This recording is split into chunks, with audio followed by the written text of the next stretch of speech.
नमस्कार, मैं हूं आपके साथ अनुष्का और आप देख रहे हैं लल्लू लाल न्यूज। प्रवर्तन निदेशालय ने प्रतिबंधित संगठन पॉपुलर फ्रंट ऑफ इंडिया के खिलाफ चौंकाने वाले खुलासे किए। 4 साल की लंबी जांच के बाद ईडी ने एक डॉसियर तैयार किया जिसमें पीएफआई के नेटवर्क और फंडिंग से जुड़े कई गहरे राज सामने आए।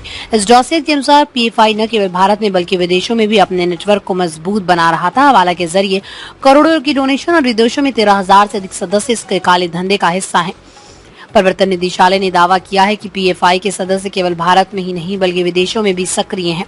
खासकर सिंगापुर और 5 खाड़ी देशों में इसके लगभग 13,000 सदस्य सक्रिय रूप से कार्यरत हैं। ये भी पता चला है कि ये सदस्य पीएफआई की विचारधारा का समर्थन करते हैं, संगठन के कार्यों में भाग लेते हैं और संगठन के लिए धन जुटाने का भी काम करते हैं। जांच में ये बात सामने आई है कि पीएफआई को फंडिंग के लिए कई अज्ञात दानदाताओं ने भी आर्थिक मदद की।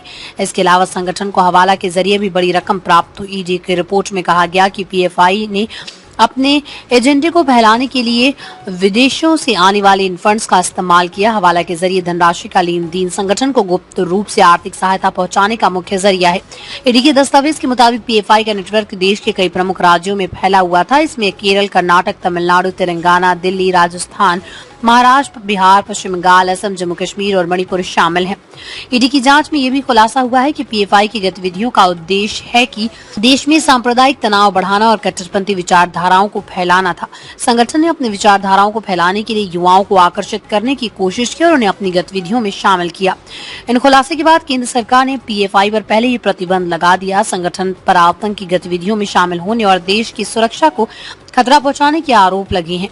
पीएफआई के खिलाफ ईडी के इन खुलासे ने संगठन की सच्चाई को उजागर कर दिया। हवाला के जरिए फंडिंग, विदेशों में सक्रिय सदस्य और देश में सांप्रदायिक तनाव फैलाने की साजिश, ये सभी बातें संगठन की खतरनाक योजनाओं की ओर इशारा करती है। अब देखना ये होगा कि सरकार पीएफआई के खिलाफ आगे क्या कदम उठाती है और देश की सुरक्षा को सुनिश्चित करने के लिए और कौन सी कार्रवाई की जाती है।